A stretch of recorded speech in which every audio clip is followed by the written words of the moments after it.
iniciamos con fisiología del sistema óseo. Como ya hicimos un repaso aquí, producto de mis olvidos, hicimos un repaso de anatomía y ya hablamos otra vez del sistema óseo, una visión general del sistema apendicular, pues en esta ocasión para el curso de fisiología, que sí es los días jueves, vamos a estudiar las funciones del sistema óseo. Creo que esto ya no es necesario verlo porque se los mostré la semana pasada. Les pregunto, ¿vimos la definición de fisiología?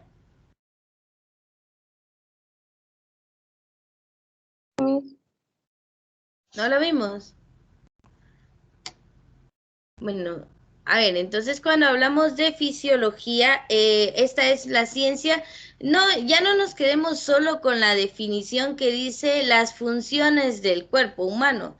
No, ustedes ya están en quinto, o sea que ya podemos manejar algunos términos un poquito más complejos que creo que ya están como parte de su entendimiento gracias a los cursos que han recibido el año pasado. Entonces, cuando hablamos de fisiología, vamos a decir que estudia los procesos físico-químicos.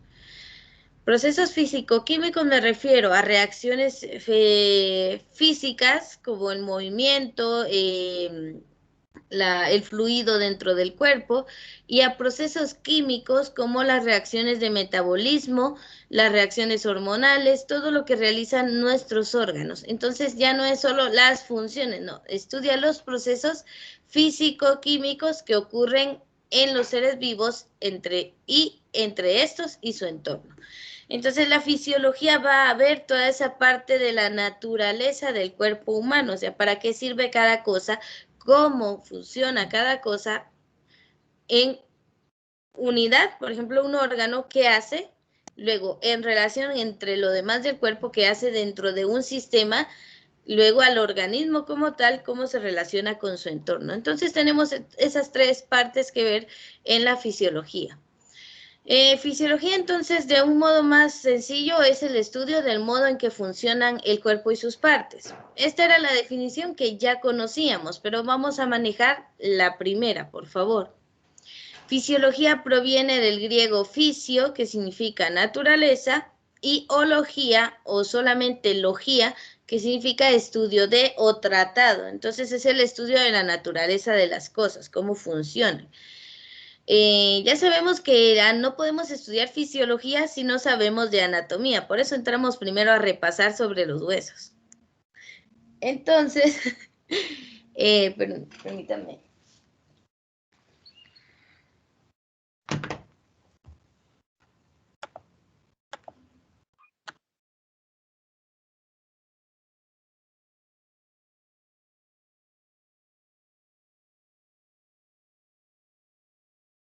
Ya, muchas gracias.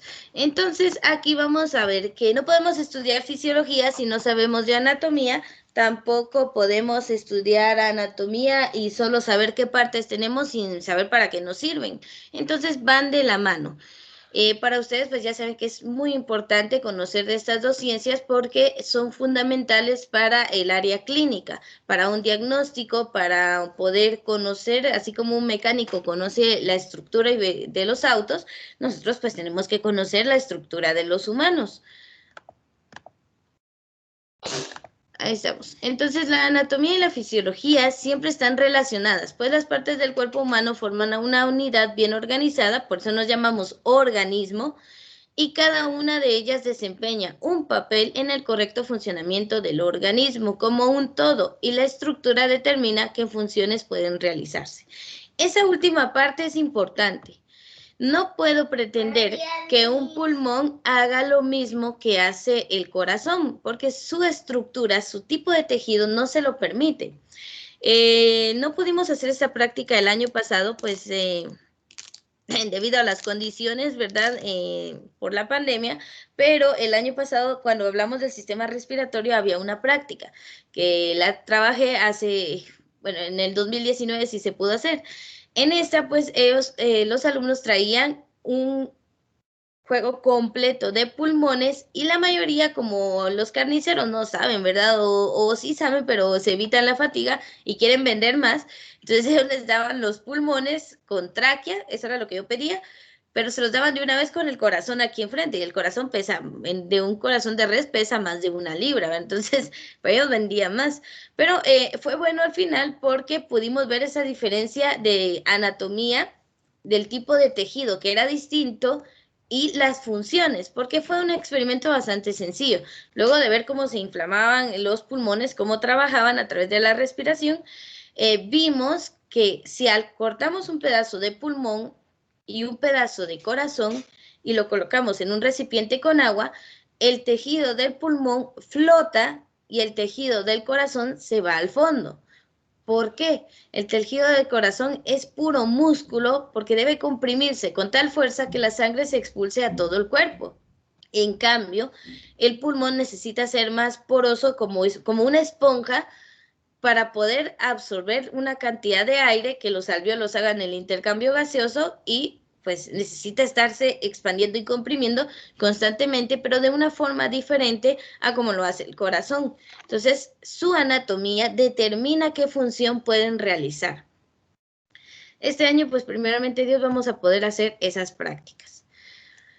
Bueno, en resumen, la anatomía y la fisiología son 2 ramas de la ciencia. La anatomía y la fisiología proveen las bases necesarias para aprender las estructuras y funciones del cuerpo humano. Eso es indispensable en el área clínica.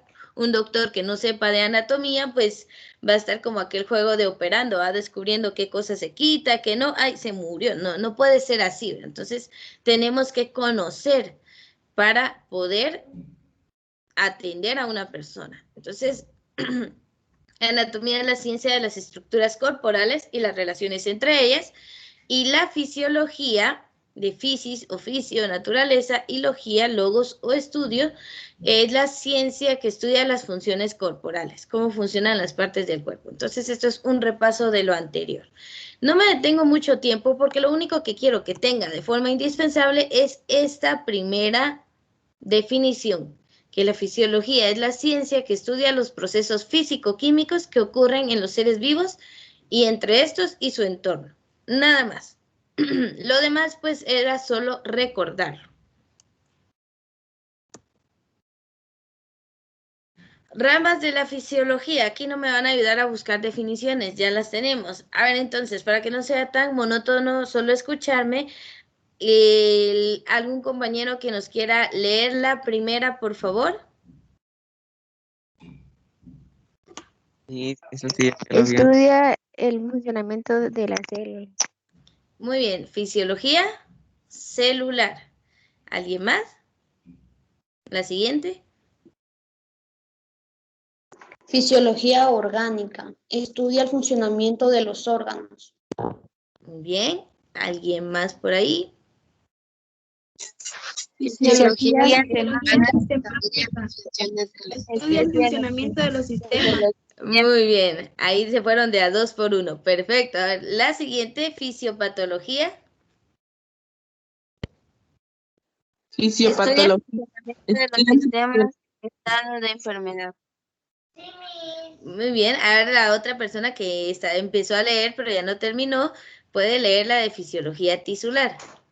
Fisiología tisular. Estudio de los tejidos. Sí, ahí siento que falta una palabra, o sea, sería el funcionamiento de los tejidos, por favor. Ahora bien, antes de que las copie, yo sé que hay alguien ahí a lo loco escribiendo, organicémoslas. Ustedes ya conocen los niveles de organización de los seres vivos, entonces a mí me parece que aquí están un poco desordenadas. Si fuéramos en orden de organización, ¿cuál colocarían ustedes primero? Fisiología celular. Muy bien, primero iría la fisiología celular. Luego, Fisiología tisular. muy bien. Entonces esta sería la primera, esta sería la segunda y la tercera. Fisiología orgánica. Fisiología Muy bien. Esa sería la tercera, perfecto. ¿La cuarta? Fisiología sistémica. Muy bien, esa sería la cuarta, sistema o sistemática. Y la última sería Fisiopatología. Fisiopatología. La fisiopatología, muy bien. Vamos a insertar aquí unos cuadritos de texto. 1.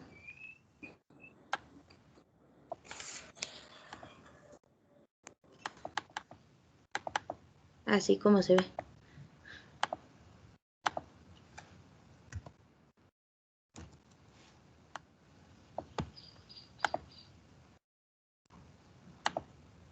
Ahí está. Sería la 1. Ay, que uno más chiquitín ustedes. Yo voy a hacer esto en lo que usted copia, ¿verdad? No quiere decir que se quede viendo lo que yo estoy haciendo, no, copie sus definiciones en el orden que dijimos. Esta sería la primera. Profesora, ¿Sí? eso lo vimos la semana pasada, entonces ya lo tenemos. Ahora, ya lo tienen, muy bien. Lo vamos a dejar para el video de repaso porque no estaba en el video, entonces usted ahí sí ya puede, a la hora de repasar para su examen, como la clase de la semana pasada, si no estaba en video. Entonces ahorita sí ya puede utilizarlo para repasar. Pero gracias por comentármelo. Entonces ya nos queda en la grabación, ahí está. Y solo quiero dejar esto para que sepan en qué orden lo vamos a trabajar según el orden de organización, ¿verdad? Entonces nos vamos por 1, 2, 3, 4 y 5. Lo bueno es que ya lo tienen. Si ustedes tenían tarea, ¿verdad?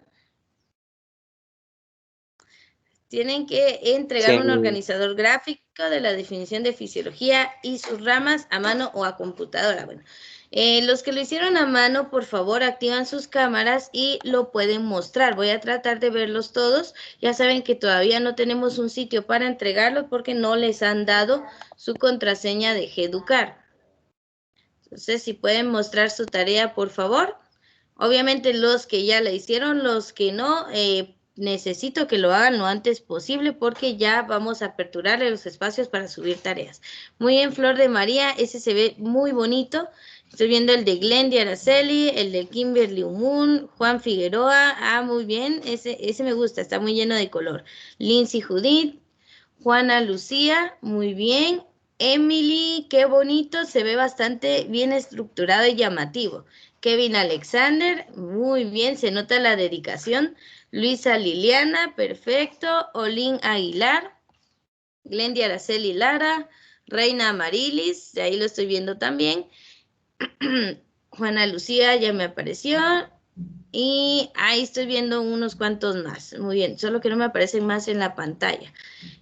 Luisa Chipix. Los que no les haya mencionado y si lo hayan hecho, pueden enviar una fotografía al chat, así los voy viendo.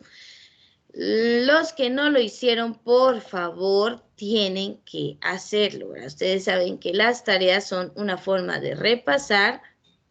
Dice Fabio, ¿dejó una tarea sobre eso? Sí, dejé una tarea sobre eso.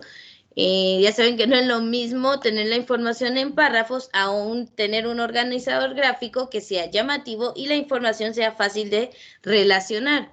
Los organizadores gráficos funcionan bastante bien porque yo los relaciono con las estructuras cognitivas que hacemos del cerebro. Muy bien, ya vi el de María Fernanda Tax.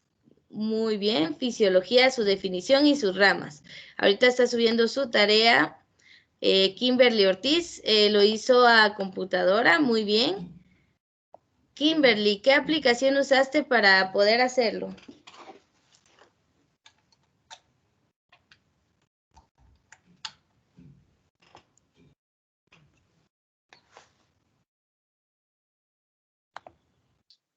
Miss lo hice en Word. En Word. Sí, estaba viendo el Word. No es mucho, pero es trabajo honesto, dice Fabio. Muy bien, Fabio, se nota el esfuerzo. Jenny también. Sí, en Word tiene bastantes modelos para hacer organizadores gráficos. Si ustedes lo ven, cada vez las herramientas pues vienen más complejas, más útiles.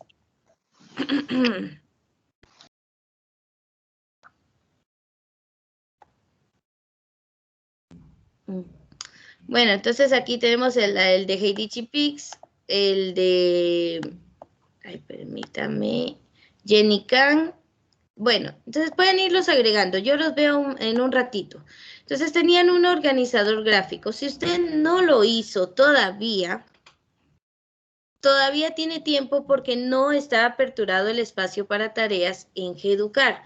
Entonces todavía, pero ya más adelante, por favor, trate de cumplir porque para todo tenemos un horario. Bueno, había que investigar esto, lo dejamos fuera. Vamos a, número 1, vamos a hablar de la fisiología del sistema óseo. Como vimos en anatomía hablamos del sistema óseo, en fisiología pues hablamos también del sistema óseo, o sea, los vamos a trabajar simultáneos para hablar de su estructura y hablar de su fisiología, su funcionamiento. Ay, miren, no sé, creo que Lady se había salido, ahí está, ya le dimos a aceptar. Ahí está, fisiología del sistema óseo. Entonces, primero vamos a hablar de cuáles son las funciones de los huesos. Esos temas son bastante sencillos, pero sí hay que ponerles algo de atención. Ahí está. Funciones de los huesos. Ya hablamos de que sostienen, de que nos ayudan a la forma corporal, delimitan en qué región tenemos los brazos, en cuál tenemos las piernas, pues esto, hasta ahí pues ya habíamos hablado de que contribuyen con la forma corporal. Pero los huesos realizan varias funciones importantes para el organismo. Algunas muy obvias o fáciles de deducir que incluso ya habíamos trabajado y otras pues un poco más complejas. Entonces, número 1, soporte. Los huesos forman parte de la estructura interna que soporta el cuerpo. Entonces, como ustedes pueden ver, soporta todo lo que somos. Aloja a los órganos blandos. Por ejemplo, acá si ustedes ven la caja torácica, pues allí se encajan nuestros 2 pulmones, el corazón flanqueado por ellos. Entonces son órganos bastante importantes, órganos vitales, están protegidos por ellos. Los que están un tanto desprotegidos son nuestros intestinos. Por eso dicen que una herida con arma blanca o con arma de fuego en el área del abdomen, pues fácilmente nos desangramos debido a que nuestros intestinos pues están acá, no están cubiertos por huesos, únicamente los huesos coxales. Y también tenemos bastante irrigación sanguínea en ellos, principalmente por ahí por el intestino delgado, por la cuestión de nutrición. Entonces sí, es un área un poco desprotegida. Pero, por ejemplo, el cráneo está fuertemente protegido por la bóveda ósea. El cerebro, perdón, que forma el cráneo, está protegido por el cráneo, es esa bóveda ósea donde se guarda como que fuera una cajita. Entonces, porque el cerebro es muy importante, igual que el corazón y los pulmones, son órganos vitales.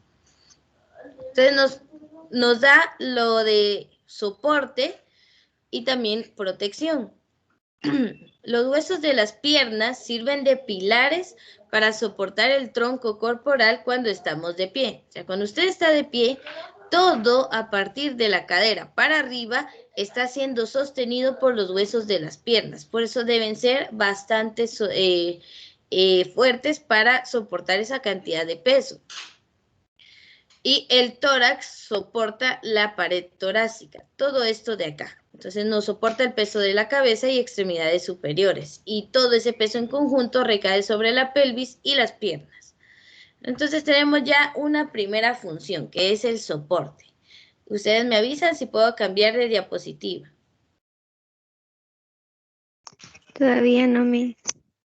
Muy bien. Ahí se recuerdan solo de tomar las palabras claves, lo más importante.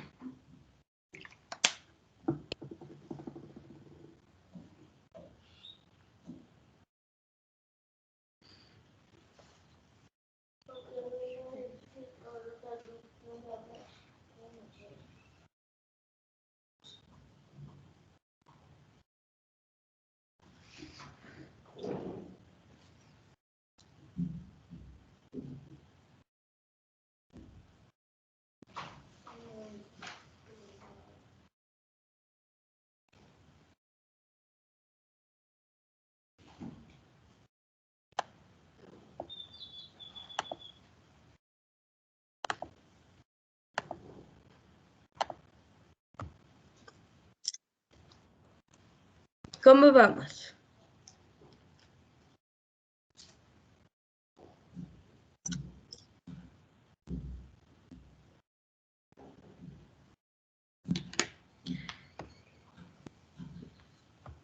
Muy bien, vamos a ir a la segunda función para que terminemos acá. No sé si ya podemos cambiar. Ya, profesora. Muy bien, entonces nos vamos a la número 2 y la número 3. La función de protección, pues ya les había adelantado un poquito en la diapositiva anterior.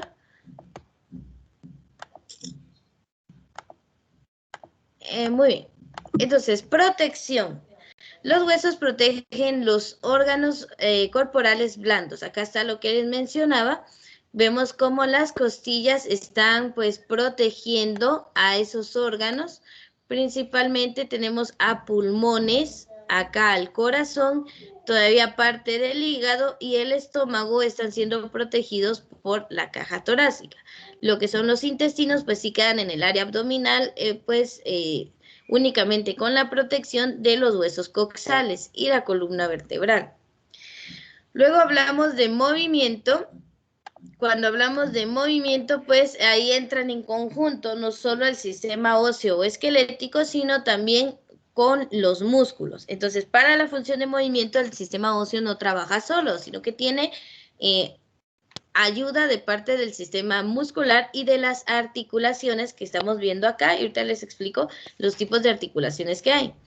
Entonces, los músculos esqueléticos unidos a los huesos por tendones utilizan los huesos a modo de palancas para mover el cuerpo y sus partes.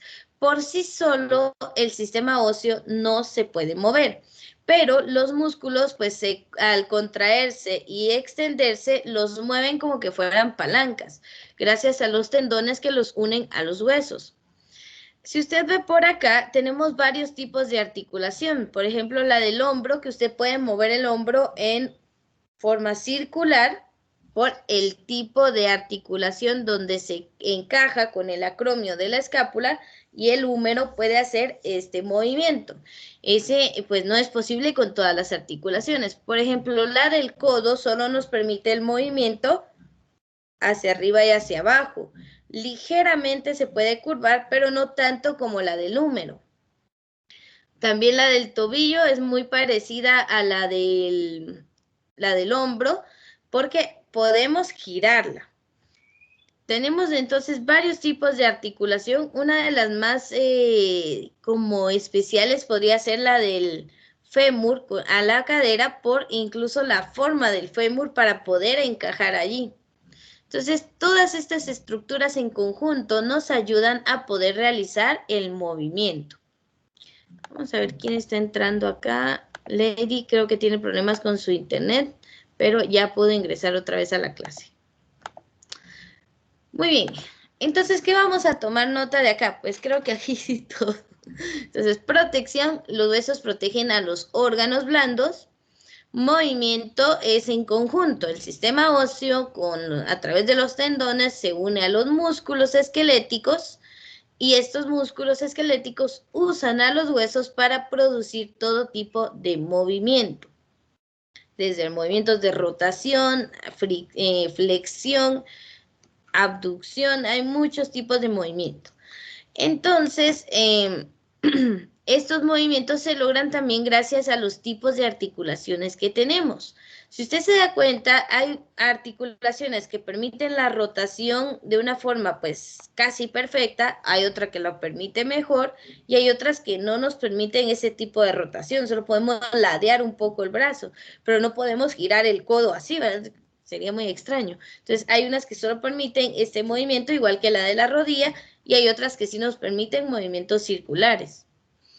Y los dedos, pues que ahí tenemos bastante movilidad también. ¿Ya puedo cambiar de diapositiva? Voy a esperar, no se ve. Ya, profesora. Muy bien.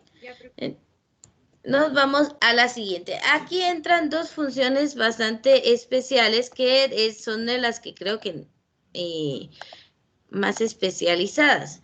Entonces tenemos dos que realizan los huesos, más que todo los huesos más largos. Ahí.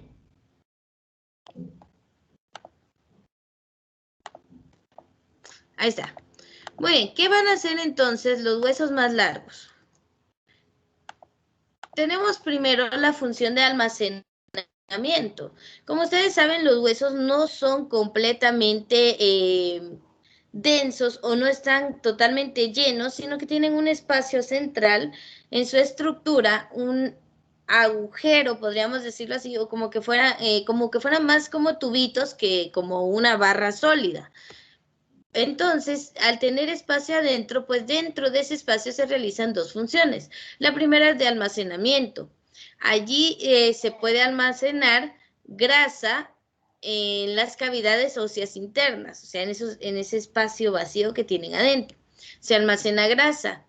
El hueso por sí mismo sirve de almacén de minerales, entre los que destacan el calcio y el fósforo por su importancia. Calcio, pues obviamente para los mismos huesos como reserva, y el calcio también actúa en la coagulación. En la cascada de coagulación hay factores que se activan únicamente con la presencia de calcio. Entonces necesitamos tener ese mineral a nuestra disposición. Pero si se queda solamente en el torrente sanguíneo, pues es una partícula que se filtraría normal y lo eliminaríamos a través de la orina. Entonces, como necesitamos calcio, tener como una reserva de dónde tomar cuando se necesita, esto se almacena en el interior de los huesos para que esté a disposición del organismo cuando se necesite.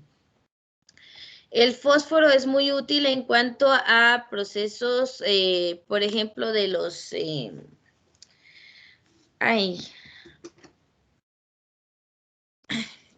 procesos mentales, pero se me fue el nombre, neurotransmisores, ahí está. También lo encontramos en forma de fosfolípidos en la membrana celular. Entonces son dos minerales que tenemos que tener a disposición siempre. No sé si alguien iba a preguntar algo.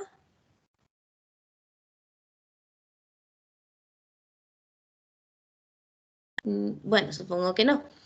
Entonces, ahora, ¿quiénes controlan cuándo va a salir el calcio de los huesos y se va a utilizar y va a pasar a la sangre? O al revés, ¿verdad? De la sangre se guarda a los huesos porque sabemos que nos hace falta. Son las hormonas. Las hormonas son mensajeros químicos producidos por las glándulas del sistema endocrino.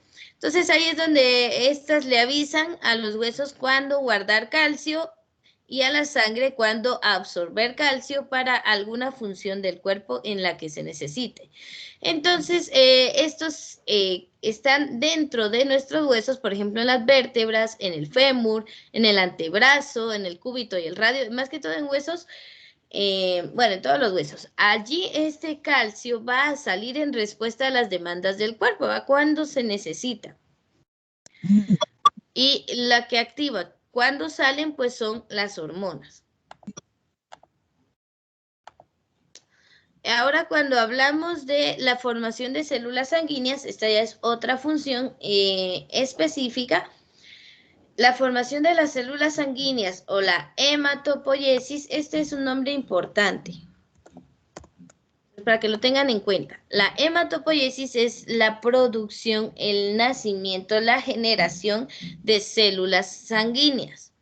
Esta se da dentro de las cavidades. Yo lo copié así, tal y como estaba en el libro de anatomía y fisiología que utilizamos, pero voy a aclarar que es el tuétano, ¿verdad? Lo conocemos. Hay señoras que les encanta, hacen un su caldo de res y el huesito con el tuétano, les fascina comérselo. Cuando decimos tuétano, estamos hablando de la médula ósea, que es este tejido dentro de la cavidad ósea, que tenemos de dos tipos, médula ósea amarilla y médula ósea roja. En la médula ósea roja, que se encuentra en el centro de los huesos, allí se producen las células sanguíneas. Estamos hablando de plaquetas y glóbulos rojos, ¿oyeron? Los leucocitos tienen otro proceso, pero sí se utilizan, sí también tienen que ver con la hematopoiesis. Entonces, dentro de esta cavidad, este espacio vacío del hueso, se guarda la médula ósea, que es donde se producen los eritrocitos y las plaquetas, todas las células sanguíneas. Cuando usted era un bebé, creo que eso lo tengo en la siguiente, espérame. No. Cuando usted era un bebé, como estaba en un crecimiento exponencial bastante alto, podíamos producir células sanguíneas en casi todos los huesos de nuestro cuerpo. Pero ahorita que usted ya es mayor, ya no está tierno, dirían por ahí, entonces los huesos que quedan con esta función, sobre todo son los huesos más largos del cuerpo. Si ven la forma que está aquí en el ejemplo, es un fémur, el húmero y algunos huesos planos bastante grandes, como los coxales y, por ejemplo, la escápula, ¿verdad? Pero más que todo, esta producción de células sanguíneas queda a cargo de los huesos más largos del cuerpo. Entonces, vamos cambiando porque ya nuestros requerimientos son diferentes. Ahora, los glóbulos rojos necesitamos estar produciendo constantemente porque solamente tienen un tiempo de vida de 120 días. Es decir, que cada 120 días se mueren esos eritrocitos, se mandan al vaso, que ahí se procesan y se reutilizan lo que se pueda usar de ellos. Y las plaquetas, ahorita no recuerdo bien el dato, pero son menos días. Nos duran muchos menos días que los glóbulos rojos. Entonces, los huesos tienen que estarlos formando constantemente. ¿Alguna pregunta hasta el momento?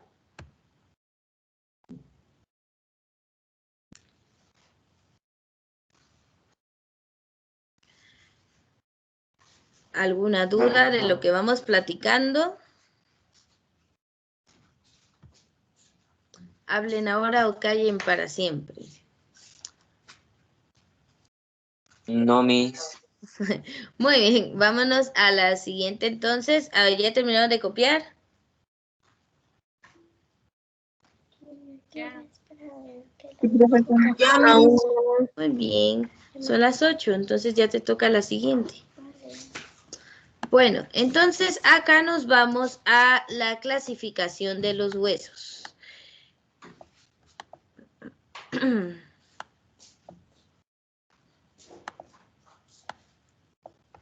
De veras que todo es mejorable en este mundo, igual que esta mi presentación. Esa creo que se ve un poco mejor. Muy bien, clasificación de los huesos.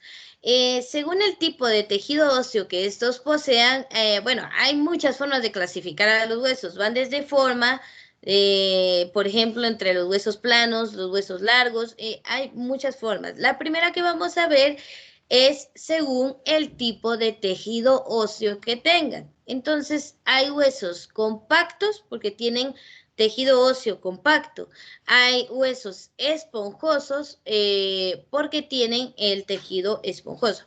Bueno, aquí quiero cambiar esta palabra. Más bien es tejido óseo.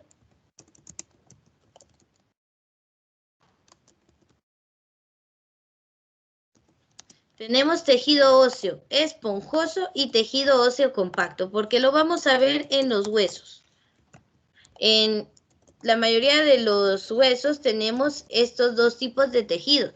Lo que va a cambiar es la cantidad. Entonces existen dos tipos básicos de tejido óseo, que va a ser el compacto y el esponjoso. Entonces, este tipo de tejido lo vamos a encontrar en diferentes regiones de los huesos. Entonces, el tejido óseo esponjoso, por ejemplo, en él la matriz ósea de forma irregular, o sea, cuando hablamos de matrices en el interior, y deja huecos donde se localiza la médula ósea. Acá vemos ese espacio que dentro de los huesos donde se va a alojar la médula ósea.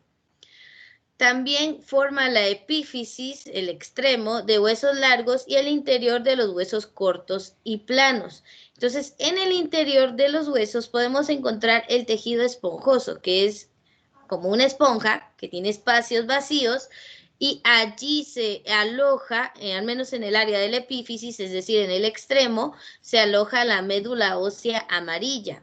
Ahora, la médula ósea roja la vamos a encontrar en este espacio vacío como conducto que se forma en el área media de los huesos.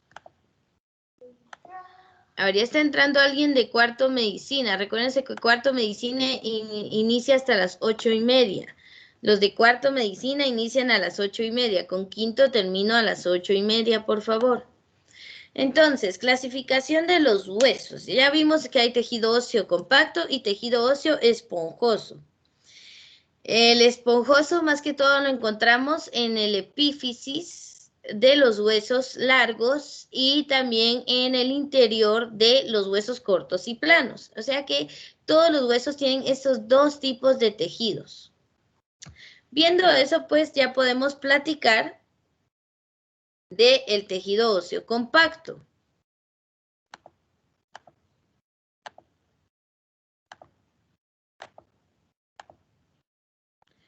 El tejido óseo compacto, entonces, es que no me gusta cómo se ve todo esto. Ahí estamos. El tejido óseo compacto sus componentes están muy fusionados. Aquí podemos ver la diferencia. Aquí está el esponjoso. Tenemos bastantes como cavernitas, espacios vacíos, donde se puede alojar la médula ósea amarilla. Entonces, se ven esos espacios. En cambio, el compacto, como su mismo nombre lo dice, están fusionados, están compactados y ya no se dejan esos espacios vacíos. Necesitamos que el tejido compacto sea así de fusionado para que le dé resistencia y dureza a los huesos. Entonces sus componentes están muy fusionados y es lo que le da el aspecto duro y uniforme al hueso. Son abundantes en huesos largos como el fémur y el húmero. Estos, pues, al ser tan largos, recordemos que mientras más corto sea, más difícil de quebrarlo, pero mientras más largo, más fácil se quiebra. Entonces, nuestros huesos largos necesitan tener bastante tejido compacto para no quebrarse con tanta facilidad. Consta de periósteo, que es una membrana que recubre al hueso. El periósteo es como la cascarita de los huesos, una membrana bastante dura también que rodea al hueso compacto, al tejido óseo compacto. Luego hay una cavidad medular y un endostio, que es una membrana que recubre a la cavidad medular. Eso va por acá. Entonces, donde se forma esta cavidad medular, allí hay un endostio que es igual que el periósteo, solo que peri significa en la periferia, o sea, en el exterior, y endo significa dentro. Entonces, tiene una capa exterior y una capa interior, y ahí empieza. La exterior lo delimita con el resto del cuerpo, y el endostio lo delimita con la cavidad medular y el tejido compacto.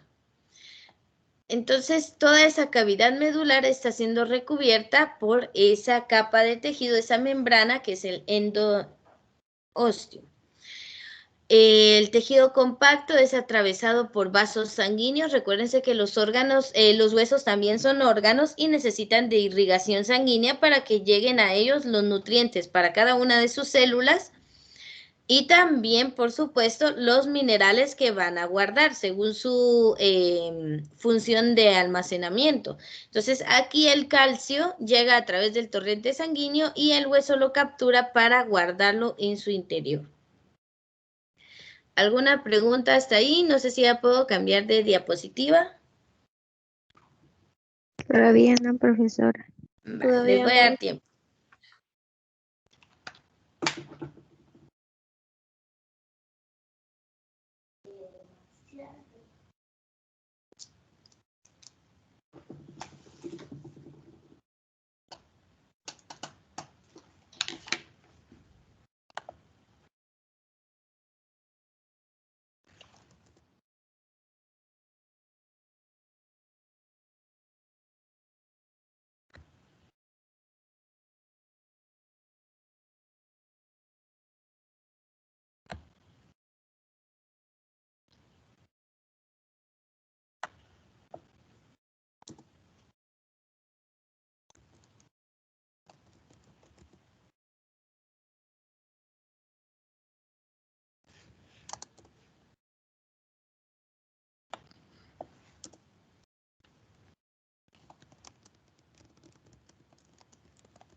Siguen viendo la presentación, ¿verdad? Sí, profesora. Sí, profesora. Muy bien, si es que estaba haciendo otra cosa acá, entonces quería saber si se miraba o no. Muy bien.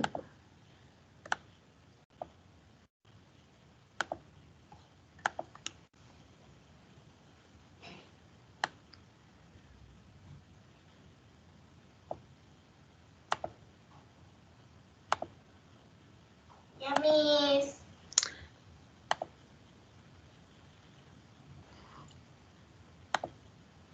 Bueno, entonces pasamos del tejido óseo compacto. Ya vimos los dos tipos de tejido que hay. Hay tejido esponjoso y tejido óseo compacto. Ahora nos vamos a el tejido conectivo óseo. Vamos a ver la localización del tejido o hueso compacto y el tejido o hueso esponjoso. Es lo mismo, pero yo prefiero que los determinemos como tejidos y hueso sería pues toda la estructura en sí, pero entendámoslo como ambos, ¿verdad? Puede ser tejido compacto o tejido o solo hueso compacto, no importa. Entonces, acá podemos ver la epífisis o el extremo de un hueso. Encontramos el hueso compacto recubriendo toda la estructura para que sea lisa y uniforme, y adentro de este encontramos al hueso o tejido esponjoso, en donde va a llegar a localizarse la médula ósea. Entonces vemos que está como poroso, lleno de agujeros. Hay capilares óseos y aquí está la capa que recubre todo el hueso, es el periósteo. Entonces tenemos la cavidad medular, que es este agujero que tienen en el centro nuestros huesos, para que se pueda alojar dentro de ella la médula ósea y el tejido óseo esponjoso rodeado de tejido óseo compacto para que el hueso sea duro, sea firme y pueda resistir para proteger a los huesos, a los órganos blandos o también a sí mismo, ¿verdad? Bueno, imagínense, para romper este tejido compacto, pues es necesario un impacto bastante grande, ¿verdad? Por eso cuando nos quebramos o sufrimos una fractura, pues estamos hablando de un accidente pues ya un poquito más fuerte. Bueno, esto lo voy a arreglar después. Entonces, de esta manera vamos a encontrar dispuestos en los huesos estos dos tejidos, ¿verdad? El esponjoso y el compacto, solo para que vean la diferencia. En el tejido compacto, pues es atravesado por los capilares óseos que llegan hasta la región de la médula. Y el tejido esponjoso, pues tiene todo este espacio o cavidades para que pueda pasar ahí la sangre, las médulas, y se puedan guardar ciertos elementos. Bueno. El hueso por dentro. De aquí sí les voy a dar unos minutos para que realice un esquema, pues así como se ve, ¿verdad? Pintado, coloreado. Entonces, por favor, para que podamos trabajar. Ah, yo estaba diciendo mal aquí cierta cosa. La médula ósea roja es la que se aloja en la epífisis y la médula ósea amarilla es aquí en el centro. Perdonen ustedes, ahí sí que hasta uno del año pasado para acá ya se le olvidan ciertas cosas. Pero veamos entonces el hueso por dentro. Si cortaras un hueso transversalmente, o sea, a lo largo, a la mitad, que usted pudiera agarrarlo desde la epífisis y lo corta a todo lo largo, veríamos esta forma. Entonces, verías un color rojizo y amarillo o grisáceo en el interior. Entonces, cuando usted se come una pierna de pollo y si es de aquellos que la mordisquea hasta el centro, la médula ósea amarilla pues se ve más bien de un color más como gris, no se ve de ese color, no se ve amarilla, pero es porque, bueno, la pieza ya no está siendo irrigada por vasos sanguíneos y entonces ya no tiene vida. Entonces, esto se trata de una sustancia blanda denominada médula, que es a lo que coloquialmente le llamamos tuétano. Esta está formada por láminas, veamos, la médula se encuentra en cavidades, que es la que vemos acá, la cavidad medular, del tamaño muy diverso, depende del tipo de hueso, ¿verdad? Entonces, está formada por láminas de sustancia dura llamada sustancia ósea. Esto de acá es el endostio. Esa capa que recubre la cavidad medular es el endoostio que está adentro y afuera vamos a encontrar al periósteo, que es esta capa gruesa de tejido que va a cubrir al tejido compacto. Entonces tenemos las siguientes estructuras. Tenemos al tejido esponjoso o hueso esponjoso en la epífisis, es decir, en el extremo. Allí dentro la médula ósea roja, que es donde se producen las células sanguíneas. La médula ósea amarilla en el centro, dentro de la cavidad medular. El periósteo, que es la capa que recubre a todo el tejido compacto, que es el que le da este borde a el hueso. Esta es la estructura, por ejemplo, si lo vemos, se parece más al húmero que al fémur, aunque le falta para hacer este. Pareciera más entre la tibia o el peroné. Bueno, pero entonces en los huesos largos es más fácil de ver todas estas estructuras, pero las encontramos en la cadera, en los huesos de la rodilla, en los huesos de la mano, pero en diferentes tamaños y proporciones, porque son huesos distintos. Entonces necesito que usted haga el esquema de su hueso. Hoy no voy a, vamos a ver qué tenemos después. No, hoy no voy a dejar esta tarea. Solamente vamos a terminar con este esquema, por favor. Entonces, hasta aquí voy a detener la grabación, que esto sería lo último de contenido que vamos a ver en la clase del día de hoy.